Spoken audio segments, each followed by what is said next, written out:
C'est un privilège de retrouver David Hallyday aujourd'hui au CEPAC-SILO. David, bonjour. Bonjour. Tu es cette année en tournée à travers la France avec l'Éternel Tour débuté en 2020 qui est devenu depuis la pandémie Imagine un monde tour. Mais que va pouvoir découvrir le public le 13 octobre prochain ici sur la scène du CEPAC-SILO? Déjà les nouveaux titres, pas mal de nouveaux titres du nouvel album, donc Imagine un monde. Avec un peu une nouvelle setlist, donc de nouvelles ambiances scéniques, une scénographie quand même assez différente.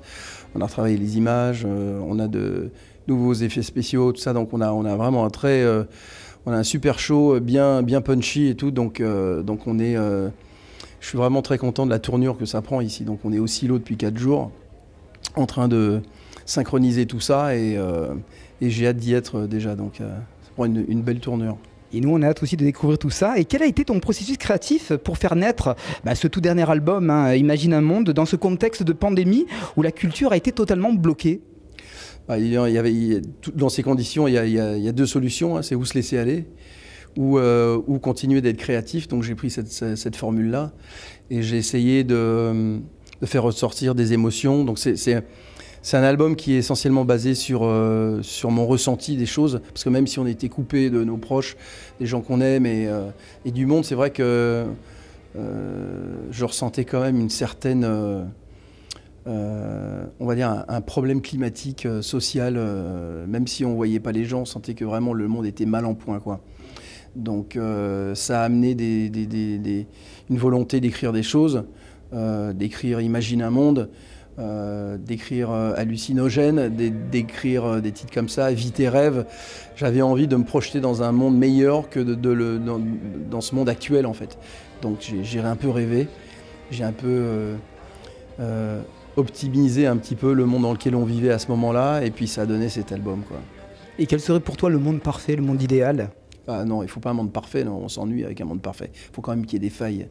Mais un monde parfait, un monde meilleur en tout cas, ça serait un monde déjà sans QR code, ce serait pas mal. C'est vrai. Et on va dire sans communautarisme, c'est-à-dire que avec beaucoup plus d'indulgence sur des avis différents, sur le respect aussi peut-être, voilà, toutes ces choses-là. Nous nous sommes rencontrés en janvier 2019 à l'occasion de la sortie de l'album J'ai quelque chose à vous dire et du clip, ce magnifique clip Ma dernière lettre qui met en scène des loups. Tu nous parlais à cette occasion de ton attachement pour les loups et le monde animal. C'est une évidence pour toi, en tant qu'homme et artiste, d'être présent pour défendre la cause animale? Ouais, c'est important, enfin ça a été important depuis le début, depuis que je suis petit, ça m'est pas venu d'un seul coup par magie comme ça, je les ai toujours défendus. J'ai toujours eu la chance d'avoir des animaux à la maison, donc chien, chat, canard, on avait une ferme. Et c'est vrai que je me suis très vite attaché à eux et je les trouve magiques, quoi. J'aime les animaux, je trouve ils vivent parmi nous, on vit parmi eux et je vois pas pourquoi, ni pour le divertissement, ni pour autre chose, on en abuserait, quoi. Je pense qu'on n'a pas le droit. Voilà. Et donc, je pense ça depuis que je suis petit, et je continuerai à le penser jusqu'à la fin. Voilà, et puis à les défendre tant que je peux. Bravo à toi, tu es passionné par le monde animal, mais aussi par les sports automobiles. Cette passion des circuits est-elle toujours intacte aujourd'hui? Ouais, alors c'est vrai que les passions, c'est difficile de s'en défaire, surtout quand on est encore, on va dire, on a encore un peu de potentiel à utiliser. C'est vrai que ça a été une passion depuis longtemps aussi et que je n'étais pas supposé en faire aussi longtemps que ça et d'une façon aussi assidue, on va dire. Mais c'est vrai que quand on commence à prendre l'habitude de rouler et de tu commences dans le fond de grille, puis après le milieu et après tu te bats avec ceux qui sont devant, c'est grisant, quoi. Tu as envie de continuer, tu n'as pas envie d'abandonner, tu te dis si j'abandonne je vais perdre forcément mon acquis, donc tu continues. Et puis moi au début l'idée c'était d'être suffisamment capable de faire les 24 heures du Mans. Et j'avais dit à l'époque, quand j'ai commencé en 91, j'ai dit si un jour j'arrive à le faire, j'arrêterai parce que je serai arrivé à mon rêve. Et finalement j'ai fait 8 fois les 24 heures et j'aime toujours autant ça aujourd'hui. Alors j'en fais en parcimonie évidemment parce que je peux pas avec la scène, la musique et tout ça qui me prend beaucoup de temps, mais j'y arrive quand même de temps en temps, donc c'est cool. 33 ans de carrière, 14 albums, lorsque tu jettes un coup d'œil sur ces années écoulées, de quoi es-tu le plus fier professionnellement?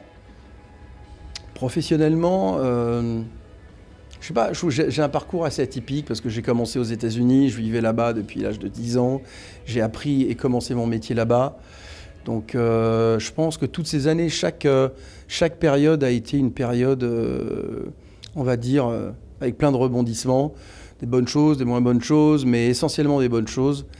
Et j'ai eu plusieurs débuts en fait. J'ai eu les débuts aux États-Unis où je tournais avec mes groupes, on a fait beaucoup d'années en tournée là-bas, d'abord les petits clubs, après des plus gros trucs, après les festivals, les X Games avec des artistes comme Sugar Ray à l'époque, je ne sais pas si on connaît en France, dans les années 80. Et puis après, il y a eu les débuts en Asie, les premières tournées en Asie. Je crois que c'était la première tournée, c'était en 84. Et j'ai fait 5-6 tournées là-bas, je ne me souviens plus combien, mais pas mal. J'allais beaucoup en Asie. Et après, je suis venu en Europe, dont la France, parce que je chantais en anglais au début. Mes premiers albums sont tous en anglais. Donc je travaillais en France, mais j'allais aussi, je me déplaçais ailleurs en Europe. Donc j'ai fait pas mal d'endroits.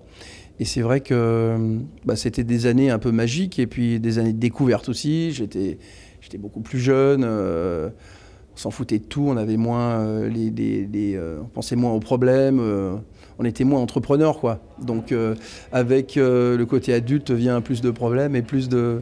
Mais bon, en même temps, tu sais, ce qui est vraiment génial dans nos métiers, c'est que c'est un échappatoire énorme. Donc quand on se retrouve là, tous ensemble, avec les potes, et qu'on fait de la musique, je me dis putain, on a quand même une sacrée chance, quoi. On fait un métier difficile, mais un métier génial en même temps, quoi. Donc voilà. Donc il faut continuer. Toi qui fais chanter et vibrer le public depuis plus de 30 ans déjà, quels sont les artistes qui en retour te donnent du plaisir? Qu'est-ce que tu écoutes aujourd'hui en 2021? J'écoute pas mal de choses. Il y a des périodes où j'écoute plus de musique que d'autres. Là, quand je suis dans cette période-là, j'écoute pas beaucoup de musique parce que j'essaie faut déjà que je me remémore tout ce qui m'appartient. Donc c'est pas une mince affaire. J'ai pas une énorme mémoire, tu vois, donc il faut que je m'y mette à l'avance. Donc j'ai ça, mais sinon j'écoute un peu mes vieilleries, un peu toutes les périodes, Crosby, Stills, Nash, Pink Floyd, mais bon, Coldplay, Imagine Dragons, je sais pas, j'écoute plein de trucs sinon. Plein de trucs. Quel est le secret forme et beauté de David Hallyday? On en parlait justement. Oui, on en parlait pour garder cette énergie, cette éternelle jeunesse. Franchement, je sais pas, mais merci, c'est gentil. je fais de mon mieux. Je sais pas, je pense que c'est dans la tête que ça se passe aussi. Je sais pas, j'ai l'impression d'avoir 20 piges, quoi. Je sais pas pourquoi. Je sais pas, c'est juste comme ça. J'aime le sport, j'essaie de faire attention à ce que je mange, à mon train de vie. Je sais pas, j'essaie de faire gaffe, quoi. Parce que plus on avance et plus c'est compliqué. Donc, et puis j'essaye le plus possible, ma grand-mère me disait, tu sais, minimum, il faut que tu ris au moins 10 minutes par jour. Le reste, tu peux faire la gueule, mais au moins 10 minutes par jour, il faut que tu ris. Donc je ris. C'est vrai qu'on déconne beaucoup, on rit beaucoup, c'est peut-être ça, je sais pas. Bon c'est bon, j'ai appliqué toutes ces recettes. Merci beaucoup, moi ça m'intéresse. Actuellement, mon Harry, tu as l'air de rire souvent aussi, donc c'est bien. Mais oui, c'est vrai. Ouais. Je l'applique déjà, c'est vrai. Actuellement, on tournée avec un 14e album dans ses bagages. Est-ce qu'on pense déjà à la suite avec des projets? Ouais, je pense toujours à ce que je vais faire après, parce que c'est vrai que ça se fait pas en 5 minutes, donc il faut préparer un peu les choses. Donc là, c'est vrai que je pense à un nouvel album. Je veux pas le faire trop vite. J'ai sorti 2 albums. Le dernier, il est sorti assez rapidement par rapport à l'avant-dernier. Donc je voudrais pas trop non plus être présent et saouler les gens toujours à être là. Donc je pense qu'il faut... puis j'aime bien tempérer aussi, bien réfléchir les choses et pas faire quelque chose parce qu'il faut les faire. Donc nouvel album, rentrée 2022, je pense, théoriquement, en théorie, ça serait pas mal. Septembre, octobre, novembre, dans ces eaux-là. Et il faut que je m'y mette, quoi. Donc je vais m'y mettre, je vais finir ces dates-là. Finir les quelques dates que j'ai, et puis je vais commencer à réfléchir au truc, quoi. Mais ça serait ça, donc l'idéal, ça serait un nouvel album rentrée 2022 avec une tournée qui suit pour 2023. Moi, c'est ce que j'espère faire. On s'est noté en tout cas. Tu seras le 13 octobre en attendant au CEPAC Silo à Marseille. Tu connais bien la ville et la région? Non, je connais pas suffisamment bien. Je connais un peu la région. Marseille, un peu moins, parce qu'à chaque fois que je viens, c'est pour bosser, donc j'ai pas trop le temps d'aller errer en ville. J'aimerais bien, mais j'aime beaucoup Marseille. C'est une ville de rebelles, j'aime bien. J'aime bien. Ça me plaît. Ouais. J'aime bien, il y a une bonne ambiance. Bon, il y a la plage aussi pour se reposer, hein. Ouais, mais pas trop. Pas trop. On s'emmerde après, comme tu fais la crêpe toute la journée.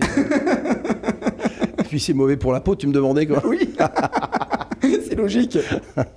David, on va terminer cette interview et merci encore par un petit message à l'attention du ton public du sud-est de la France qui viendra t'applaudir le mois prochain au CEPAC Silo. Ça serait quoi le message final de David Hallyday pour son public? Le message final, c'est n'oubliez pas de rire. Mais à Marseille, on n'a pas ce problème-là. Je pense qu'on se marre beaucoup à Marseille. Hein.